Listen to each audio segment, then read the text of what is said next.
Naquele tempo, Jesus entrou no templo e começou a expulsar os vendedores e disse: está escrito, minha casa será casa de oração. No entanto, vós fizestes dela um átrio de ladrões.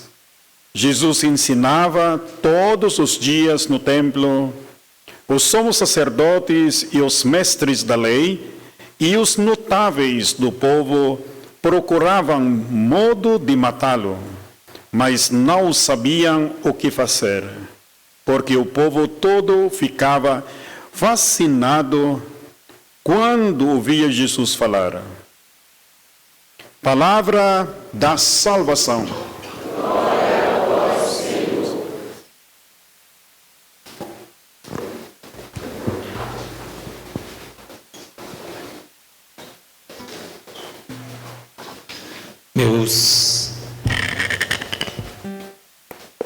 Meus queridos irmãos, quero pedir aqui vênia, permissão ao meu querido irmão no sacerdócio, Padre Marcelino.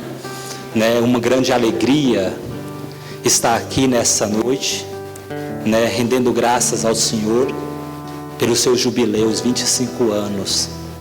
25 anos de serviço.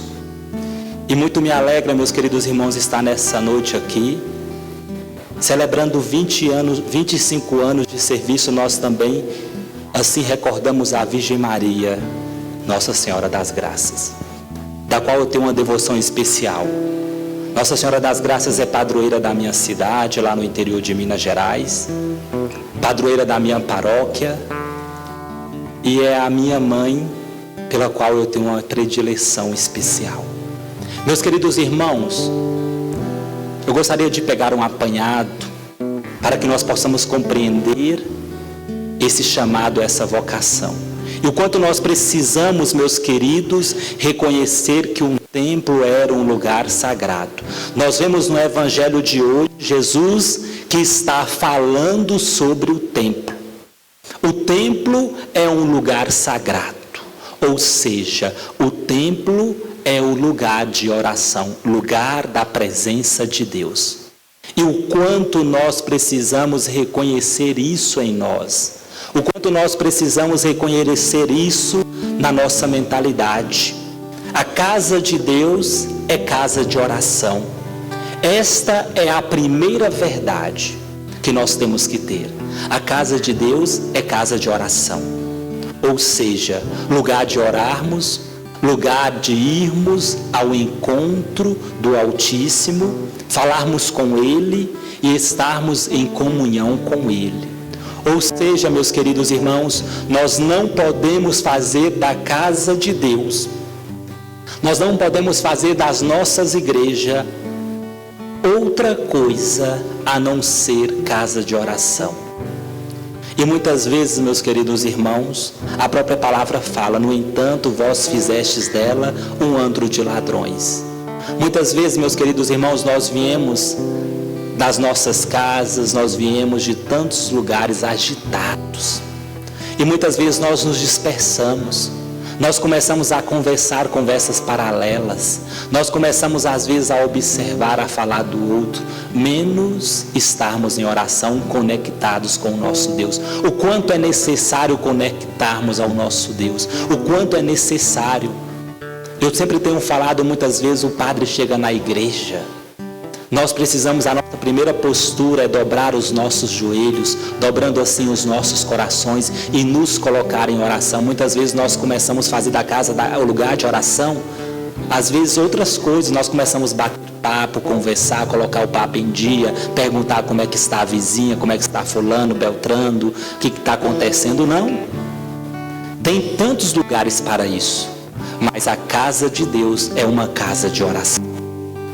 Aí a própria palavra antes, o próprio evangelista fala: o Senhor, o zelo pela sua casa me consome. Foi consumido por esse zelo que Jesus então ele expulsou os vendedores. Quando Jesus ele expulsa os vendedores do templo, ele está expulsando na verdade aquilo que impede o templo ser o lugar de oração. Quando Jesus expulsa os vendedores, ele está expulsando aquilo que impede o templo ser um lugar de oração. Ou seja, ninguém precisa ser expulso da igreja, mas nós precisamos expulsar dentro de nós aquilo que não permite sermos templos vivos de Deus. Deus, ele quer habitar em nós. Pelo batismo nós nos tornamos morada de Deus, mas muitas vezes nós não estamos permitindo o nosso ser, o nosso coração, ser templos vivos de Deus. Meus queridos irmãos, que não nos permite sermos templos. Ou seja, nós precisamos, cada dia, expulsar dentro de nós toda agitação, toda gritaria, tudo aquilo que impede. Ou seja, o barulho que se faz na igreja não vem principalmente de fora, ela vem de dentro de nós. Muitas vezes nós falamos, tem tantos barulhos. É os barulhos dentro do nosso interior. Muitas vezes o nosso interior ele está reverberando aquilo que está dentro de nós. Como diz a palavra, a boca fala daquilo que o coração está cheio.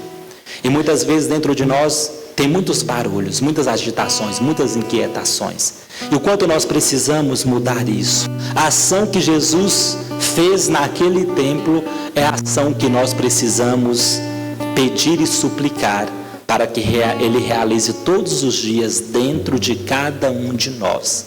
Ou seja, nós temos que pedir Jesus, expulse de nós, expulse dos nossos corações toda agitação, toda inquietação, todo medo, toda perturbação, todo mal.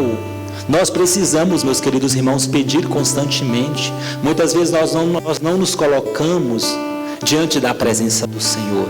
Infelizmente, muitas vezes a bagunça que há no mundo, nós trazemos para dentro de nós. Nós somos tomados. Aí nós precisamos permitir que Jesus expulse. Então, eu gostaria de fazer esse paralelo. Que a nossa igreja, ela deve se tornar templos de oração. Ou seja, não permitamos que as nossas igrejas se tornem outras coisas. Então nós precisamos mudar a nossa postura. Nós precisamos ser como Maria. Maria foi a seta que direcionava para o seu filho. Maria é a seta que nos indica o caminho da graça.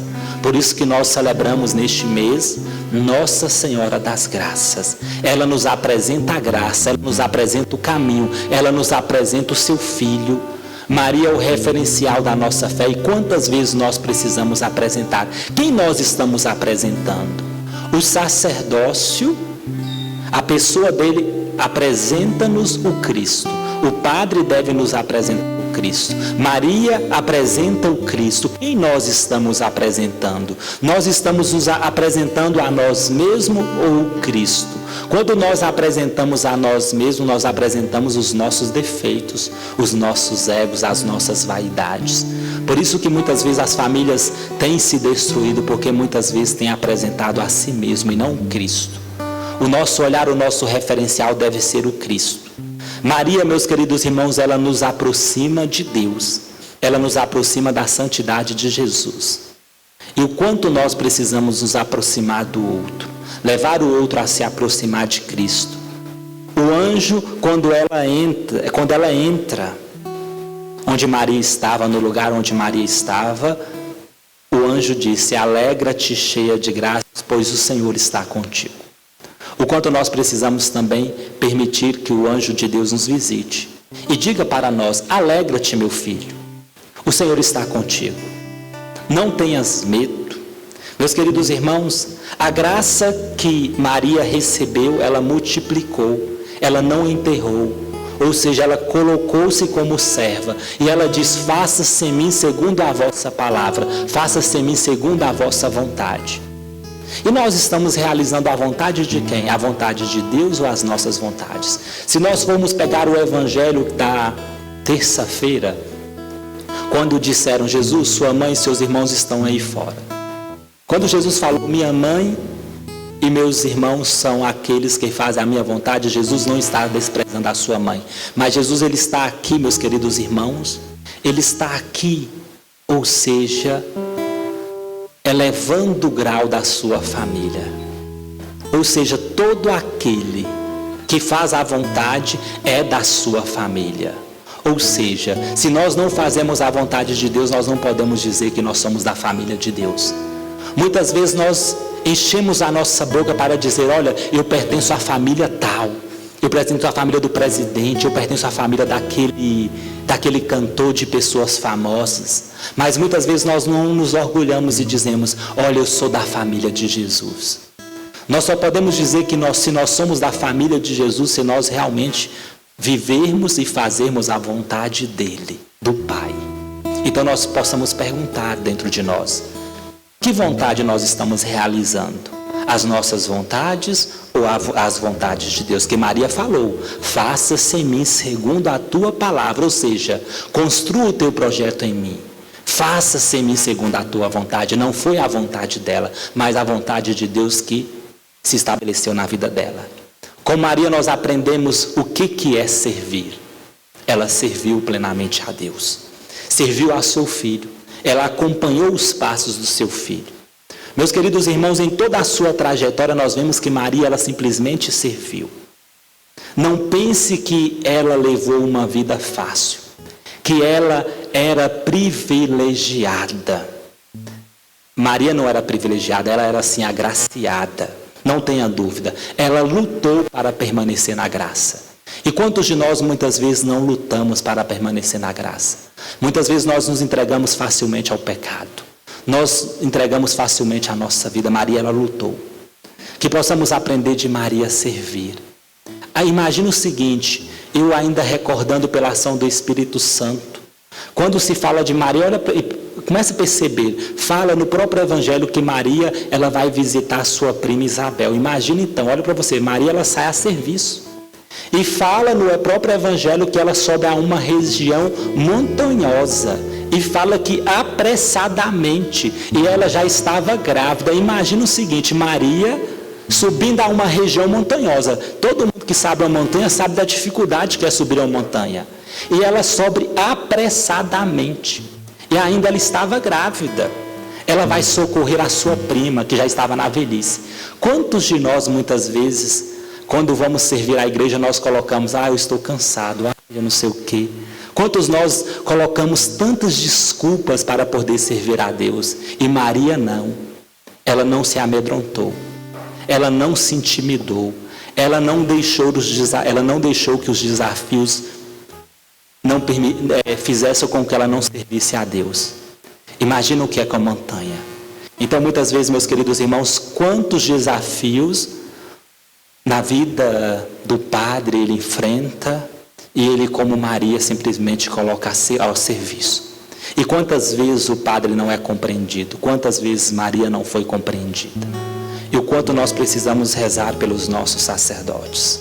O quanto nós precisamos perceber que são pessoas que servem a Deus, que se colocam ao serviço do Evangelho. E Maria, ela nos ensina: fazei tudo o que ele vos disser. Quando estava nas bodas de Caná. Ou seja, ela não fala: olha, faça o que eu falo. Não, fazei tudo o que ele vos disser. E trouxeram então as talhas cheias de água. E ali aconteceu o milagre. Então, meus queridos irmãos, quantas vezes as nossas talhas estão vazias? E Maria muitas vezes está dizendo para você nessa noite: meu filho, faça o que Jesus está te pedindo. O que Jesus nos pede? O que Jesus te pede? Se Maria puder, se ela puder, não, ela pode. O que ela está dizendo para você? Muitas vezes, diante da sua enfermidade, diante da sua dor, diante da sua dúvida, diante da sua vida, Maria fala assim para você: faça o que ele vos disser. Ela que te aponta a Jesus: faça o que ele vos disser. O que Jesus está te pedindo? Que nós possamos nos abrir a ele. Maria fala: faça o que ele vos disser. Se abra, vai lá, encha as suas talhas. Ou seja, encha de águas, porque eu quero fazer o milagre. Encha as suas talhas de fé, porque eu quero o milagre acontecer na sua vida. Encha as suas talhas de ânimo, porque eu quero transformar a tua vida. Muitas vezes as nossas talhas estão vazias. não tem água para ser transformados, ou seja, não tem amor, não tem fé, não tem ânimo, não tem coragem. A palavra diz claramente, meus queridos irmãos, não tenhas medo, Maria, ou seja, não tenhas medo, José. Quando Pedro começa a afundar, fala, homem fraco na fé, porque duvidastes, não tenha medo. Muitas vezes é o medo que não nos permite caminhar, o medo nos cega, o medo nos trava. Quantos de nós temos medos? Então que possamos nessa noite nos abrir a graça, celebrar hoje a vida. Eu digo que Maria me aproximou de Jesus. O meu sacerdócio hoje, como o sacerdócio de todo padre, tem a direção, o apontamento de Maria. Foi chegando, meus queridos irmãos, foi chegando à igreja, que eu percebi este amor. Ou seja, se nós não fizermos da casa de Deus uma casa de oração, uma casa do encontro com o Altíssimo, todos aqueles que são chamados, eles não darão respostas. Então nós precisamos realmente direcionar, porque foi esse zelo que me fez dar essa resposta. Foi entrando na casa de Deus, na casa de oração, que eu fui chamado ao serviço. Então, se nós não fizermos da casa de Deus o lugar do encontro, os nossos irmãos, as nossas crianças, os nossos adolescentes e jovens não darão respostas, porque eles não estão fazendo o encontro. Aí eu gostaria de encerrar o seguinte, para que possamos concluir essa reflexão. Ontem eu dizia para alguns jovens, adolescentes o seguinte, que nós queremos muito que o outro encontre o Senhor. Nós somos às vezes chamados a fazer com que outras pessoas encontrem o Cristo. Mas muitas vezes o Cristo ele está na nossa cabeça e não no nosso coração. Como nós podemos levar outro ao encontrar Jesus se nós não o encontramos? Muitas vezes eu digo aos nossos irmãos, às vezes de outra denominação, fala, olha, eu encontrei Jesus. Será que os católicos não o encontraram? Fica essa pergunta. Olha, eu encontrei Jesus. Como se nós não tivéssemos encontrado.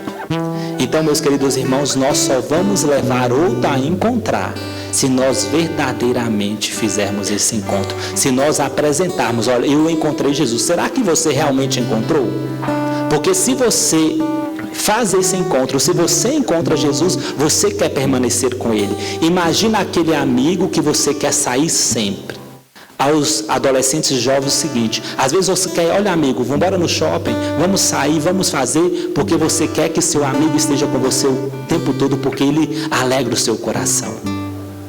Meus queridos irmãos, nós precisamos levar Jesus aos lugares aonde nós formos. Nós precisamos levar Jesus para passear conosco no shopping, nós precisamos levar Jesus para passear conosco na praia, nos nossos lazeres, na nossa vida, porque se nós não levarmos, quer dizer que ele não é importante para nós. A gente muitas vezes leva o amigo, olha, não, o amigo é importante. E Jesus, será que é importante para nós? Então que possamos nessa noite refletir isso. O quanto Jesus precisa estar conosco, para que outros também possam querer que Ele esteja próximo. Louvado seja nosso Senhor Jesus Cristo. Que nessa noite possamos